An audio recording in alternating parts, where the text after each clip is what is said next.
Olá pessoal, sou Carlos Polônio e nós vamos juntos nessa disciplina que é a comunicação empresarial. Nessa primeira competência, nós vamos falar sobre comunicação e o uso correto da comunicação através da língua portuguesa no ambiente de trabalho. Vamos juntos? Bom, a gente tem que falar da importância do idioma em que a gente fala para a atividade empresarial. E aí eu te pergunto, por que é importante me comunicar corretamente em língua portuguesa no ambiente de trabalho? Várias razões. Me fazer entender claramente, manter os clientes que a gente trabalha tanto para conquistar, fazer com que as pessoas com que trabalham com a gente permaneçam conosco, enfim, fazer com que a vida seja mais tranquila, clara e produtiva. Nós temos alguns pontos que a gente discutiu no caderno e você vai sempre voltar para ele para pensar. Um ponto é saber que na língua portuguesa e no ambiente de trabalho, a gente tem 3 grandes conceitos que você precisa pensar. O primeiro deles é linguagem. O que é a linguagem? A linguagem nada mais é do que esse sistema de signos, esse sistema de objetos que nós compreendemos, visualizamos algo e sobre esse algo que nós visualizamos você dá um sentido, um significado. Esses signos, que é objeto mais seu significado, juntos formam linguagens. Então, o que nós estamos fazendo aqui é uma expressão da linguagem. Eu estou falando para você, isso é uma expressão da linguagem. Eu também posso fazer gestos. E esse meu gesto pode te indicar também, e é também uma linguagem.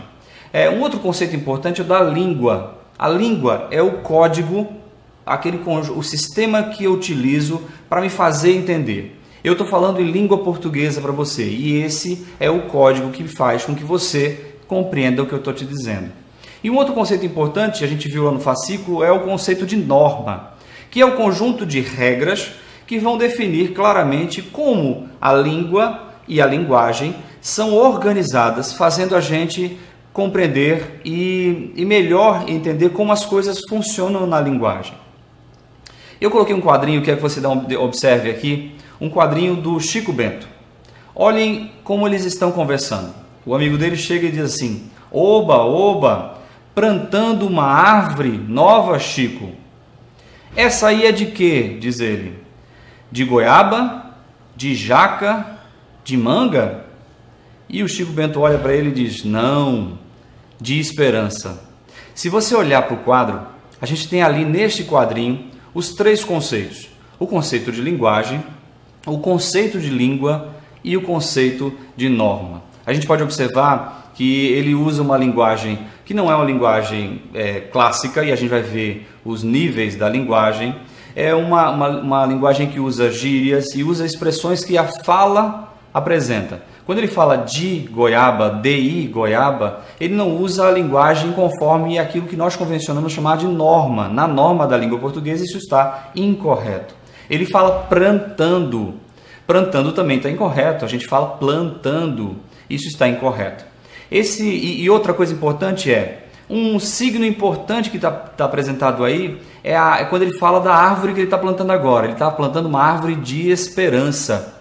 Não existe árvore de esperanças e você sabe disso. Mas, tendo visto a linguagem não verbal que você viu aí no desenho, aquele monte de árvores cortadas, o desmatamento, a gente pode entender que essa linguagem que ele está dizendo é o sentido figurado da esperança que plantar árvores vai gerar para o momento em que a gente vive de tanta devastação.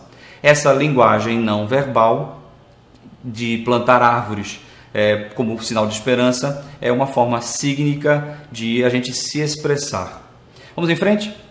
Bom, a gente também tem esses níveis da linguagem que eu adiantei para vocês. E do ponto de vista social e linguístico, de como nós vivemos em sociedade, e do ponto de vista da língua, da linguagem, da ciência que estuda a linguagem, que é a linguística, nós temos 3 grandes classificações para a linguagem. Primeiro, o nível culto. O nível culto é aquela forma de falar e de se expressar que é de alto prestígio, que as autoridades utilizam. É aquela que exige um certo grau de formalidade para ser dito, para ser falado, para ser comunicado. E outra é aquela dos documentos técnicos. O documento que você recebe de uma instituição pública ou privada, ele é sempre muito técnico. E isso é o que caracteriza o nível culto da linguagem. Um segundo nível é o nível popular. O nível popular é a forma espontânea de se comunicar, né? É aquela forma descontraída, a que você fala com seus colegas. Essa forma descontraída a gente chama de nível popular da linguagem. A gente usa entonação para querer dar destaque para alguma coisa, e isso é o que caracteriza o nível popular da linguagem. O intermediário entre as duas é o que nós chamamos de nível comum da linguagem. É quando a gente foge da formalidade, mas também não se expressa como popularmente se faz. A gente não usa as gírias que o nível popular usa, mas foge também aquela formalidade, aquela rigidez que o nível culto compreende. Nesse nível comum, nós temos aí uma compreensão que é dada a partir dos doutores. Quem é doutor nas ciências pode entender, mas também aqueles que não têm acesso a toda a regra formal da linguagem. Todo mundo tem acesso, é o que nós chamamos de nível comum da linguagem. Bom, eu coloquei 2 quadrinhos que eu queria que você desse uma olhada. Os dois exemplificam os níveis de linguagem que a gente está trabalhando. Primeiro, o Calvin vai dizer assim para o pai: quero andar de cavalinho, diz ele para o pai. E o pai diz para o Calvin assim: estou ocupado, Calvin. Aí o Calvin vai fazer uma reflexão para o pai dele e diz assim: sabe, papai, não demorará muito tempo até que eu cresça. Um dia você acordará e se perguntará pelos anos que se passaram. Continua Alvin. Olhará para trás e dirá: o tempo passou tão rápido. O Calvin já está grande. É triste lembrar de quando ele era pequeno e eu podia levá-lo de cavalinho, mas esses dias se foram. O pai do Calvin coloca imediatamente ele nas costas e, carregando ele, diz: acho que agora eu já paguei a minha culpa como devia. E o Calvin diz: ainda não. Pule a cerca, papai. O Calvin está falando sobre um certo nível da linguagem. O Calvin não é, nesse quadrinho, o que está utilizando o nível culto da linguagem. Por quê? Pensa um pouquinho. O Calvin, na primeira fala, diz: quero andar de cavalinho. Na língua portuguesa, a gente fala andar a cavalo. E aí, alguns outros pontos desse trecho vão deixar essa linguagem, que é extremamente rebuscada, que pareceria para você uma linguagem de nível culto, mais popular ou mais comum do que ela normalmente se apresenta. O desenho abaixo na figura está dito assim, escrito pichado no muro: 3 tópicos.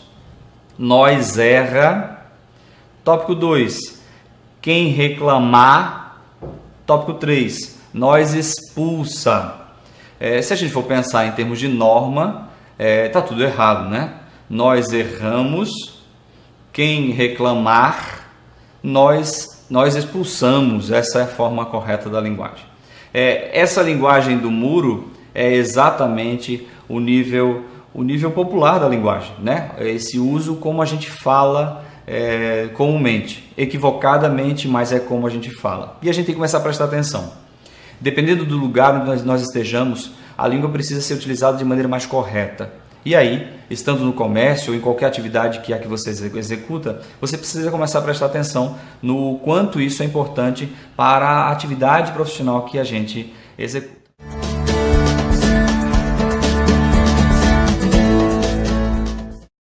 A comunicação nada mais é do que a transferência de significados entre as palavras, entre as pessoas, né? Eu dou para algo, para um objeto, para uma coisa, um sentido, um significado, e comunicar significa transferir para essa outra pessoa, aquele alvo da minha comunicação, o sentido que eu compreendo por isso. Como nós vivemos em sociedade, esse processo de comunicação é algo que funciona todos os dias. Nós colocamos placas para sinalizar algo, nós escrevemos cartas e dizemos o que queremos para as pessoas, e isso é comunicação. Essa transferência de significado é comunicação. E aí a comunicação tem algumas funções. Uma delas, como você viu lá largamente no nosso fascículo, chama controle. A comunicação tem uma função de controle específico, que é a de marcar a autoridade e delimitar o poder de quem comunica. Quem comunica num tom e diz sobre sua autoridade e sobre seu poder em relação ao outro. Espera, através da comunicação, que ele devolva a contrapartida daquilo que a sua autoridade e seu poder quis comunicar. Uma outra função da comunicação é a motivação. ela expressa aquilo que eu espero do outro. Então eu posso dizer para o outro aquilo que exatamente ele precisa fazer para que ele alcance os objetivos, para que ele faça as vendas que ele precisa no comércio, para que ele compre o que precisa comprar. Então, comunicar significa também, uma das funções é motivar o indivíduo para que ele faça aquilo que ele precisa fazer. Uma outra função é a expressão, é simplesmente a demonstração daquilo que sentimos, daquilo que pensamos, da forma como enxergamos o mundo que nos cerca. E por fim, a última função é a função da informação. A comunicação, ela apresenta para o indivíduo, o alvo, qualquer que seja ele, informação para que ele possa avaliar as alternativas que ele tem para tomar decisões. E aí no comércio isso funciona muito claramente, como em todos os setores da vida. Então essas são as 4 funções da comunicação. Tudo bem? Se quiser aprofundar mais, dá uma olhada no fascículo, tem mais coisas informando para você lá. E aí, dá uma olhadinha nessa figura que eu vou colocar agora.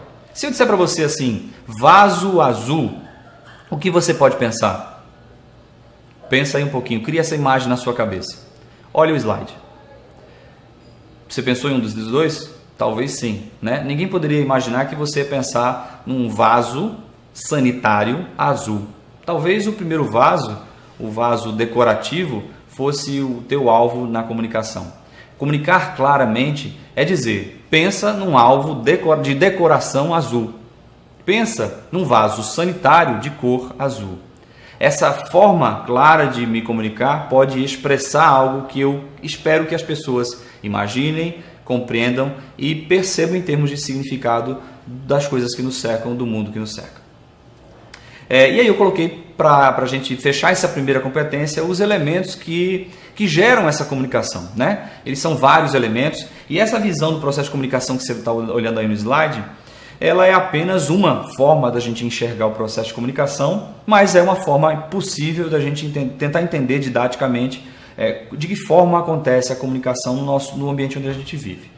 Circulando todas as figuras, tem o que a gente chamou de ambiente, né? O ambiente que nos cerca, o ambiente natural, o ambiente construído, todos os ambientes que cercam todas as pessoas. Eu que estou me comunicando com você, você que está aí ouvindo essa videoaula, fazemos parte de um processo de comunicação, né? Então eu nesse caso sou o emissor, né? Eu sou aquele que transmite a mensagem. Eu te digo algo sobre um conteúdo, eu te falo sobre alguma informação e eu sou o emissor. Existe um código que é a linguagem utilizada. Eu estou falando em língua portuguesa, poderia falar inglês ou em outro idioma, isso seria o código que a gente utiliza para a comunicação. A mensagem, um outro item importante que você está vendo aí, é exatamente o conteúdo da mensagem, o que nós estamos falando. Nesse primeiro momento, falando sobre a importância da língua portuguesa para o ambiente de trabalho. Isso é a mensagem em si. A mídia é esse vídeo que você está acessando agora, né? A mídia é esse veículo, o meio que vai fazer a comunicação acontecer. E um outro processo importante depois que tudo isso acontece, depois que eu emito, através de um código, através de uma linguagem, através dessa mídia, é a decodificação. É o processo que faz você compreender, assistindo o que eu estou te falando, assistindo esse vídeo, decodificar, transformar aquilo tudo em ideias que você compreende e você aceita e dá sentido, significado. Isso a gente chama de decodificação, que é essa compreensão da linguagem utilizada. Você é o receptor, é aquele que recebe a mensagem, mas também é aquele que vai fazer muitas modificações na mensagem. Você é a agente principal. Parece que essa visão é um pouco passiva do ponto de vista do receptor, mas não é, né? O receptor é aquele que também constrói, também contribui. Depois que o receptor recebe essa mensagem, você me dá uma resposta. Essa resposta pode ou não chegar a um último estágio, que é o feedback, que é devolver para mim o receptor dizendo: olha, eu entendi o que você disse, ou eu não entendi o que você disse. Isso seria feedback. Ou então a resposta pode ser você não se comunicar comigo a partir daquela comunicação. E aí será resposta, mas não será feedback.